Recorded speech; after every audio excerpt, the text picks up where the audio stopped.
മഴത്തോരു മുമ്പിലാണെങ്കിൽ അലീനയാണെങ്കിൽ നടന്ന സംഭവവികാസങ്ങളെല്ലാം കണക്ക് കൂട്ടി ഇരിക്കുകയാണ് നമ്മുടെ റീത്തയോട് പകരം ചോദിക്കാൻ, കണക്ക് ചോദിക്കാനായിട്ട്.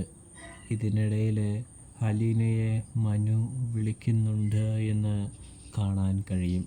അല്ലെങ്കിൽ നമ്മുടെ ഇവിടെ കൊല്ലപ്പള്ളിയിലും കടപ്പാട്ടൂർ വീട്ടിലുള്ള കുറച്ച് വിശേഷങ്ങൾ കാണിക്കാനായിട്ട് ഒരുങ്ങും. കുറച്ച് ദിവസമായിട്ട് അലീനയെയും സ്റ്റാലിൻ്റെ വീടിനെയും ആണല്ലോ കാണിക്കുന്നത്. അതുകൊണ്ട് തന്നെ അവരെ കാണിക്കുകയാണ്. വൈജയന്തി ബാലചന്ദ്രൻ തമ്മിലുള്ളൊരു ചെറിയൊരു വീണ്ടുമുള്ളൊരു തർക്കം കാര്യങ്ങളൊക്കെ കാണിക്കുന്നൊരു കാഴ്ച കാണാനായിട്ട് കഴിയുന്നുണ്ട്, സാധിക്കുന്നുണ്ട് പ്രേക്ഷകരെ. ഇതേ സമയം വൈജയന്തിക്ക് മുൻപിൽ ബാലചന്ദ്രൻ എന്തൊക്കെയോ തുറന്നു പറയാനായിട്ട് തുടങ്ങുകയാണ് എന്ന് കാണാൻ കഴിയും.